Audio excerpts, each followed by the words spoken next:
افغانستان کے دارالحکومت کابل میں افغان رہنما کی برسی کی تقریب پر ہونے والے حملے میں درجنوں افراد ہلاک ہو گئے۔ چیف ایگزیکٹو عبداللہ بھی تقریب میں موجود تھے، تاہم وہ بال بال بچ گئے۔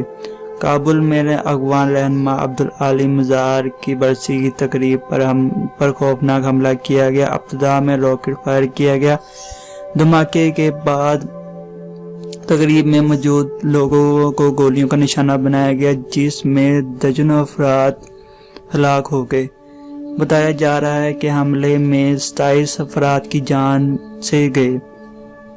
حملے میں 20 کے قریب افراد کے شدید زخمی ہونے کی بھی اطلاعات ہیں۔ اس تقریب میں اپوزیشن لیڈر عبداللہ بھی موجود تھے۔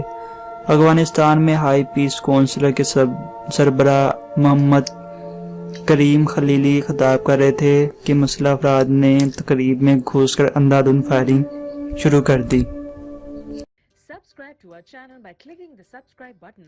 Click the bell button and enjoy the latest uploads from our channel. Subscribe to our channel. Still there.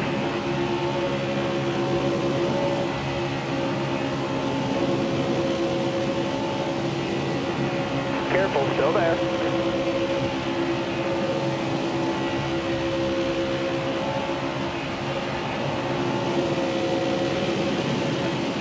Careful, still there.